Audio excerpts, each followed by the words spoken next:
Welcome back to Hands-On Chapter 8, Part 2. Now here we're going to work on an ANOVA. We're going to build a histogram, covariance. We also are going to use a forecast sheet. For those on a Mac, you need to do this part inside of the virtual lab, which is different from in my IT lab. So on the beginning of Moodle page, you'll find a document there showing you how to log into the virtual lab if you have not done so already.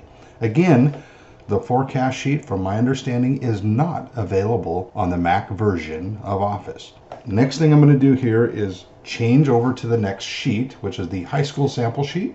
And we need to load in our data analysis tool pack. Now I'm going to look on my data tab. Over here, I do have my data analysis tool pack, but you may not. So let's go ahead and add that. I'm just going to right click right here in this blank area, right click, customize the ribbon, and then go to add-ins. Here in the Excel add-ins, go. Pull this over a little bit so we can see it. And right here, I have the analysis tool pack. So click on that one and click OK. Now, like you see, I do have the data analysis tool pack. When I click on it, I can get the histograms, covariance, ANOVA single factor. And in fact, this is the one that we're going to want to use first. So I'll say ANOVA single factor. Go ahead and click OK. I need to look for my input range. My input range, and I'm going to include the headers on this one, will be from B3. And I'm going to do a shift control right arrow just so I can take it to the very far right of the table. Shift control down arrow, I've highlighted the whole table all the way down to D53. So it's B53 through D53. Again, I did include the header, so I'm going to have to say labels in first row. Keep the alpha at 0.05. For my output range, I'm going to click on output range. Here I'm just going to type an F7. Should be okay. And there's my output. While everything is still selected, let's go to the Home tab, Format, and we're going to auto fit column width. I can see that I also have 50 samples of each school, the sums, the averages, and the variances. Let's go on to the next part, which is what we're going to do here is a combined sample score. So we need to do that on the next worksheet. I'm going to click in A1, just so we're like here on my GPA. Instead of leaving this, I'll click on A1 there as well. Combined sample scores. So this is the third sheet. For this one, we need to do a covariance. So again, data analysis, and here's the covariance right here, and click OK. Input range, well, input range is going to be we don't need student IDs, so don't include that. What we want to do is GPAs and absences. So shift control right arrow, down arrow. That includes C3 through D153.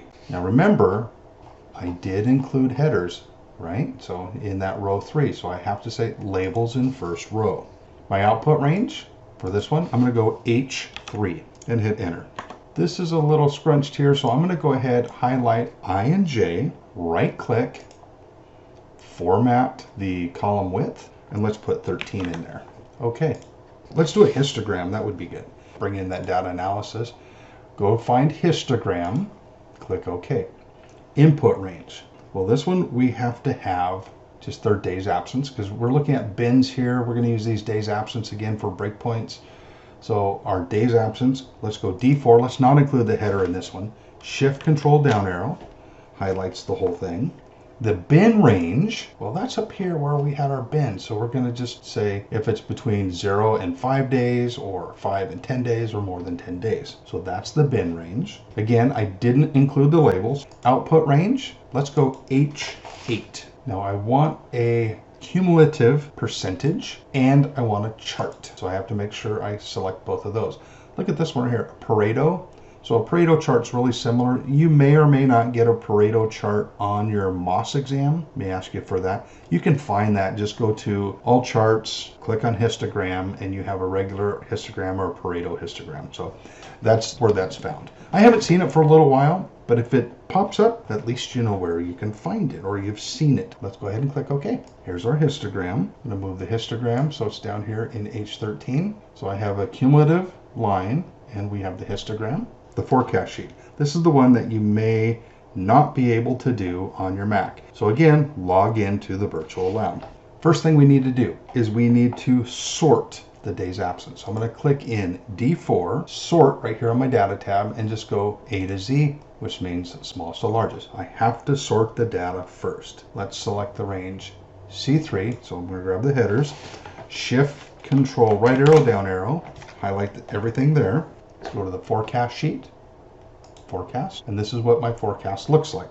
I want to increase to 15 days. I'm going to create the histogram. Now I'm going to change the style here of my chart. So I'm going to click on the chart, go to chart styles, and we're going to look at chart style 8. And we're going to move the chart up so that it's up here in about F4. We're also going to change the size of our chart so it's between F4 and L16, so about right there. Now we're going to rename the sheet tab, so down on my sheet tab, forecast. Now one of the things I want to point out, because we're going to check our work on the next sheet, this trend line, this middle one right here, that's our forecast. This is what we think will happen. We have standard error that could be then increased by a little bit or decreased by a little bit. So if we need to look at the range of where grades could be, on the next sheet we're going to look at salaries, but where grades could be is anywhere between these two lines. Now, if it's outside of those lines, that's an outlier. We're not going to worry about that. But in between these lines, go back into I'll just click in A1. That's where I'll stop my sheet, and I'll meet you on the next video.